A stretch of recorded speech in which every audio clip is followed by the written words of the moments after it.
नमस्कार, दिन भर के अंतर्राष्ट्रीय खबरों पर आपका स्वागत है। आज के कुछ इंपॉर्टेंट हाइलाइट्स कि भारत ने दुनिया का most powerful non nuclear bomb बना करके तैयार कर लिया है। पूरी दुनिया ने भारत के इस नए बॉम्ब की तारीफ की है। वहीं भारत से जलने वाले देश पूरी तरीके से हैरान है कि भारत ने आखिर ऐसा काम कैसे कर लिया। वहीं दूसरी तरफ रशिया ने पहली बार अपने FAB-3000 बॉम्ब का इस्तेमाल करना शुरू कर दिया है। वहीं अमेरिका ने पाकिस्तान के साथ अपने रिश्तों को और ज्यादा मजबूत करना शुरू कर दिया और जल्द ही हमें खबर सुनने को भी मिल सकती है कि पाकिस्तान को अमेरिका की तरफ से कुछ हथियारों की सप्लाई भी की गई है। इसके अलावा चीन और अमेरिका ने आपस में फोन कॉल पर एक लंबी बातचीत की है, जिस पर चीन ने अमेरिका को सीधी वार्निंग दे दी है कि अगर ताइवान को लेकर के अमेरिका पीछे नहीं हटा तो अंजाम बहुत बुरे होने वाले हैं। आज की इस वीडियो में भारत, चीन, रूस, फ्रांस, ब्रिटेन, अमेरिका, पाकिस्तान और बांग्लादेश से जुड़ी हुई कुछ इंपॉर्टेंट अंतर्राष्ट्रीय खबरें हम आपको बताने वाले हैं। यदि आपको हमारी ये सीरीज पसंद आ रही है तो इसे लाइक और चैनल को सब्सक्राइब जरूर कीजिए। सबसे पहले और इंपॉर्टेंट अपडेट की बात की जाए तो भारत ने जिस नए बॉम्ब को बना करके तैयार किया है, ये दुनिया का सबसे ताकतवर नॉन न्यूक्लियर बम है। इसकी ताकत को आप ऐसे समझ सकते हैं कि भारत के पास जो ब्रह्मोस मिसाइल है उसमें लगे हुए वॉरहेड की ताकत TNT से करीब 1.5 गुना ज्यादा है, लेकिन इस नए बम की ताकत TNT से 2 गुना ज्यादा बताई जा रही है। जानकारी के लिए आपको बता दें कि इस नए बम का नाम है SAVEX-2 और ये बात जानकर के आप हैरान हो जाएंगे कि इसे भारत ने पूर्ण स्वदेशी रूप से देश के अंदर ही तैयार किया है। इसको बनाने वाली कंपनी है भारत की सोलर इंडस्ट्रीज की एक सब्सिडी कंपनी है एक्सप्लोजिव इंडिया लिमिटेड। इसने सक्सेसफुली इस नए बम को बना करके तैयार किया है। जानकारी के लिए आपको बता दें कि इस तरीके के तमाम आधुनिक बम इस कंपनी की तरफ से तैयार किए जाते हैं। रिपोर्ट्स के मुताबिक इस नए बम को 3 सेनाओं में इस्तेमाल करने की मंजूरी जल्द ही दी जाएगी। इसके बाद भारत के पास जितने भी हथियार हैं, जहां पर भी पुराने बम्स का इस्तेमाल किया जा रहा है, वहां पर इसे रिप्लेस करते हुए सेना की ताकत और ज्यादा बढ़ाई जा सकेगी। तो भारत की इस बड़ी उपलब्धि के लिए भारतीय वैज्ञानिकों के लिए कमेंट बॉक्स में जय हिंद जरूर लिखिएगा। अगली इंपॉर्टेंट अपडेट की बात की जाए तो रूस ने यूक्रेन पर अब कई आधुनिक हथियारों से हमला करना शुरू कर दिया है। रिसेंटली रिपोर्ट्स के मुताबिक यूक्रेन के न्यूयॉर्क नाम के एक गांव पर FAB-3000 बम से रूस की तरफ से हमला किया गया है। यह एक M54 नामक 3 टन गाइडेड एरियल बम है और सिर्फ इसके एक हमले की वजह से करीब 60 लोगों की जान चुकी है और कई बड़े बड़े व्हीकल्स पूरी तरीके से डिस्ट्रॉय किए जा चुके हैं। और जैसे ही रूस की तरफ से इन बमों से हमला किया जाता है, दुनिया भर में चिंताएं बढ़ जाती हैं, क्योंकि अभी तक रूस इसमें पूरी तरीके से इन्वॉल्व नहीं हो रहा था। रिपोर्ट्स के मुताबिक इन ताकतवर बमों का इस्तेमाल इससे पहले लिप्सी में देखा गया है, जो कि एक बहुत खतरनाक युद्ध था। यहाँ पर रूस ने बहुत ही सिंपल काम किया है, अपने एक फाइटर जेट से इन बमों को ला करके सिर्फ यूक्रेन के ऊपर छोड़ दिया और इतनी बड़ी तबाही देखने को मिली है। और अब इसी चीज को काउंटर करने के लिए यूक्रेन ने भी अपनी सेना को और ज्यादा ताकतवर करने का फैसला किया है और कहा गया है कि उन्होंने अमेरिका से F-16 लड़ाकू विमानों की डिमांड कर दी है। इसके अलावा भारी मात्रा में ATACMS जल्द ही अमेरिका की तरफ से यूक्रेन को सप्लाई किए जाएंगे। लास्ट वीडियो में हम आपको बता चुके हैं कि किस तरीके से इन्हीं हथियारों का इस्तेमाल करते हुए रशिया के S-500 को डिस्ट्रॉय करने की कोशिश की गई है और काफी बड़ा डैमेज भी किया गया है। तो जो सिचुएशन प्रेजेंट टाइम में चल रही है, इससे नहीं लगता कि आगे चल के ये युद्ध कभी रुकने वाला है। अगली इंपॉर्टेंट अपडेट की बात की जाए तो फ्रांस के अंदर चुनाव का माहौल है और इसमें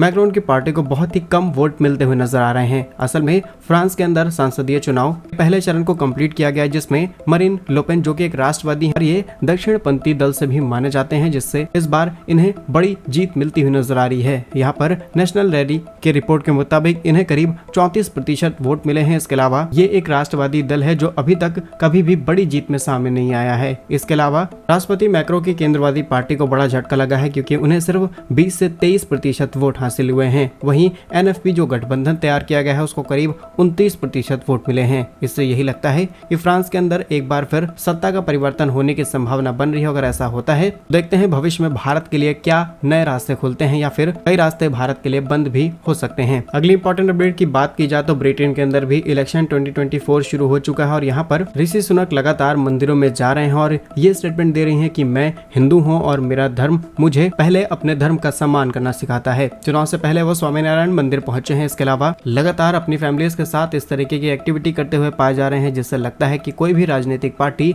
कोई कसर नहीं छोड़ रही इस बार चुनाव जीतने के लिए। अगली इंपॉर्टेंट अपडेट की बात की जाए तो अमेरिका इस समय पाकिस्तान की बिल्कुल जी हुजूरी में लगा हुआ है और इसके पीछे एक बहुत बड़ा कारण सामने निकल के आया है, जिसके बारे में कमला हैरिस ने बड़ा खुलासा किया है। असल में इस समय अमेरिका का बाइडेन प्रशासन पाकिस्तान के साथ अपने संबंध मजबूत करने में लगा हुआ है। यदि आपको याद हो तो जब पाकिस्तान चुनाव के माहौल में था तो पिछले 2 साल से अमेरिका ने सीधे मुंह पाकिस्तान से बात भी नहीं की और पाकिस्तान अमेरिका के साथ अपने रिश्तों को लेकर के दुखड़ा रोता रहा और इसी बीच पुरानी गवर्नमेंट पावर से चली गई। लेकिन अब एक बार फिर अमेरिका पाकिस्तान के साथ पूरी तरीके से खड़ा हुआ है। पाकिस्तान को हर मदद देने की कोशिश की जा रही है और पूरी रिस्पेक्ट भी पाकिस्तान को दी जा रही है। लेकिन इसके पीछे कारण और जवाब बाइडेन प्रशासन में नंबर 2 अमेरिकी उपराष्ट्रपति कमला हैरिस ने दिया है। उनका कहना है कि अमेरिका में रहने वाले पाकिस्तानी समुदायों से उन्हें काफी बड़ी मात्रा में वोट चाहिए और इस समय पाकिस्तानी मूल के मतदाताओं की संख्या भी उस जगह पर काफी अच्छी है, इसलिए वो पाकिस्तान के साथ अपने रिश्तों को मजबूत करने में लगे हुए हैं। बीते शुक्रवार को अमेरिकी विदेश विभाग के प्रधान उप सहायक सचिव एलिजाबेथ होस्ट पाकिस्तान के राजदूत मसूद खान से इस्लामाबाद के अंदर मुलाकात करते हैं। वाशिंगटन और तमाम हिस्सों में किस तरीके से दोनों ही देश एक साथ रह सकते हैं, इसको लेकर के बातचीत की जाती है। और यदि आपको याद हो तो पिछले वीडियो में हमने आपको बताया था कि पाकिस्तान किस तरीके से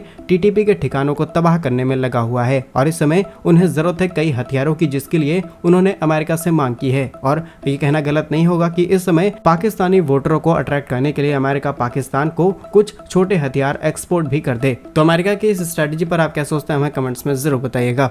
अगली इंपॉर्टेंट अपडेट की बात की जाए तो यह सामने निकल के आ रही है बांग्लादेश से, जहां पर चीन का एक ऐसा चेहरा सामने निकल के आया है जिसने पूरी दुनिया में चीन का काला सच सामने रख दिया है। असल में चीन से कई लड़के बांग्लादेश के अंदर आते हैं, वहां की लड़कियों को अपने प्यार में बहला फुसला करके उन्हें वापस चीन ले जाते हैं और वहां पर उन्हें देह व्यापार में पूरी तरीके से ढकेल दिया जाता है। रिसेंटली रिपोर्ट्स के मुताबिक बांग्लादेश में रह रही गरीब लड़कियों को बड़े सपने दिखाकर उनसे शादी करके फिर उन्हें ये चीनी लोग देह व्यापार में पूरी तरीके से ढकेल देते हैं। जहाँ रिसेंटली यूरोशियन टाइम्स की रिपोर्ट के मुताबिक 1 जुलाई 2023 को बांग्लादेश के चुआरनागा में एक गरीब विधवा महिला अपनी 19 वर्षीय बेटी की शादी एक चीनी नागरिक से कर देती है, जिसके बाद वो कुछ महीनों बाद अपनी पत्नी को लेकर के चीन जाता है और वहां पर उसे वो वेश्यावृत्ति के अंदर ढकेल देता है। उसे पूरी तरीके से मजबूर किया जाता है। लेकिन इस बार चीन का ये चेहरा सबके सामने आ चुका है और यदि आपको लगता है कि चीन सिर्फ बांग्लादेश के अंदर ऐसा कर रहा है तो ऐसा नहीं है। पाकिस्तान जो चीन को अपना सबसे अच्छा दोस्त और करीबी मानता है, उसके साथ भी इस तरीके के रैकेट्स ऑलरेडी चीन के द्वारा चलाए जा चुके हैं। 2019 की रिपोर्ट के मुताबिक करीब 600 से भी ज्यादा गरीब पाकिस्तानी लड़कियों को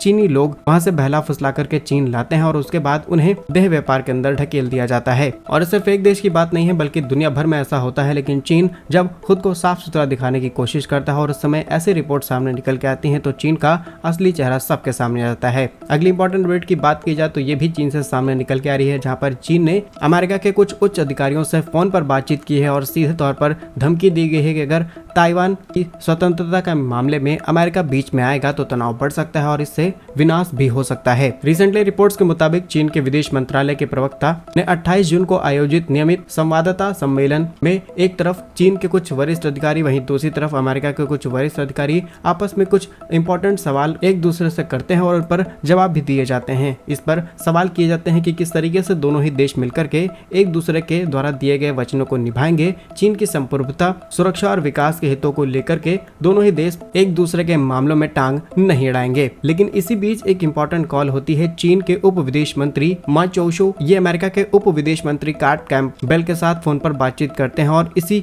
ताइवान को लेकर के सवाल खड़े किए जाते हैं। उनका कहना है कि ताइवान के मामले में आपको बीच में नहीं आना चाहिए। अब जिस तरीके से ताइवान को लगातार हथियार सप्लाई कर रहे हैं, ये चीजें भी आपको रोक देनी चाहिए और अगर आप ऐसा नहीं करते हैं तो विनाश के लिए पूरी तरीके से तैयार रहिए। इसके बाद दोनों ही देशों के बीच फिर से तनातनी बढ़ जाती है और जिस संप्रभुता को लेकर के बातचीत की जा रही थी ये पूरी तरीके से खत्म होती हुई नजर आ रही है। क्या कुछ कहना है इन सभी अंतर्राष्ट्रीय खबरों पर हमें कमेंट्स में जरूर बताइए। यदि आपको हमारी ये सीरीज पसंद आ रही है तो इसे लाइक और चैनल को सब्सक्राइब जरूर कीजिए। वंदे मातरम, भारत माता की जय।